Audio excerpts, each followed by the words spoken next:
I bought my dream apartment and invited my family to the housewarming. They all kept celebrating in my brother's new penthouse. But when my windows lit up, my mother's message came. How did this entire building end up being yours? Wait, you bought an apartment? Ryan's voice wasn't full of surprise. It was full of sarcasm. He was standing right in front of me, a wine glass in his hand, like this was some kind of show made just for him. I said softly, yes, I did. He laughed. That's cute. Really. One small unit and you're calling it your dream. Behind him, my mom Linda walked in with her usual fake smile. Sweetheart, she said, Ryan is showing us his penthouse upstairs. You should come. Don't stay down here. I looked up. Marble staircase. Expensive lighting. Loud music. Everything looked perfect. And then there was me. 32. Single mom. Always the practical one. Always the less successful one. Ryan, my brother, 34. Mom's golden boy. Everything revolved around him. Dad Michael. Quiet. Standing in a corner like he wasn't even part of the family. Ryan lightly pushed my shoulder. Come on. Don't be dramatic. Let's go celebrate my place. I looked at him. Your place. He smiled. Obviously. I said nothing. Because they still didn't know. They still didn't know today was my day too. And this time I wasn't staying behind. And yes, if you're listening right now, like and subscribe.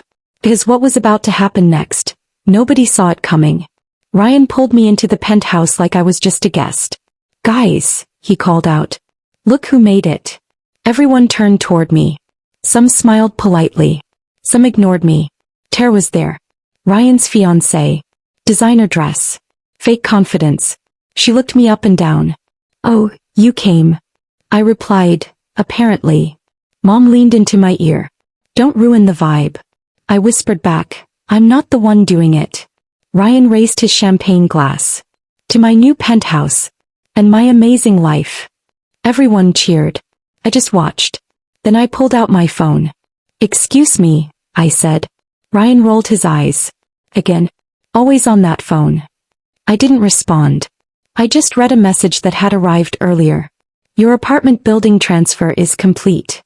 I turned off my screen. And smiled. I stepped out onto the balcony. City lights stretched endlessly below. Ryan followed me. What are you doing? Looking, I said. Stop acting weird, he said. Mom is trying to introduce you to people. I let out a small laugh. Introduce me? In your penthouse. He looked irritated. Yes. Because you don't have your own life. That sentence landed. Just like that. I turned to him. Ryan, what do you think this building is? He laughed. My new investment. Obviously. I lifted my phone. Check your messages. He frowned. Sarah, not now. A notification popped up on his screen. He glanced at it. And his face changed instantly. Wait, what is this? He said slowly. I replied, read it out loud. His eyes scanned the screen. Building ownership. Transfer confirmation. He stopped. What? His voice cracked. I said calmly, yeah. Mom appeared behind him. What's going on? Ryan looked at me. This is a mistake. No, I said. It's not. Tara let out a nervous laugh. Okay, this is not funny. I looked at her. I'm not joking. Ryan suddenly shouted, you can't own this building. I said, I already do. Silence. Even the music felt like it faded. Mom stepped forward. Sarah, stop this. Stop what? I asked. Ryan threw his phone toward me. This is MY Penthouse. I didn't catch it. I just said, not anymore. Then came the first twist. Dad stepped forward. For the first time he wasn't silent. He looked at the documents on Ryan's phone. And said quietly, she's telling the truth. Ryan turned. What? Dad repeated, this building is in her name. Mom snapped, that's impossible. Dad shook his head. It's not. That was the moment everything shifted. Ryan grabbed the wall for support. You're lying. I've been paying for it for 2 years, I said. Tara blinked. Wait, what? I looked at her. While you were celebrating up here, I was building everything from below. Ryan laughed, but it was hollow. You don't even have that kind of money. I said, I do when I stop funding your lifestyle. Silence again. Then Mom's phone buzzed. She looked at it, and her face went pale. Why is my access revoked? She whispered.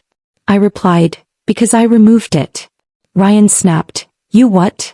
Everything was under my account, I said. Payments, transfers, even this penthouse setup. He staggered back. Why would you do that? I looked straight at him. Because I was tired of being invisible. Things started collapsing after that. Ryan's voice broke. Sarah, you're destroying my life. I shook my head. No. I'm taking mine back. Mom's voice turned sharp. You embarrassed us. I laughed lightly. That's the only thing you care about. Tara stepped back slowly. So this whole place isn't his? I answered, no.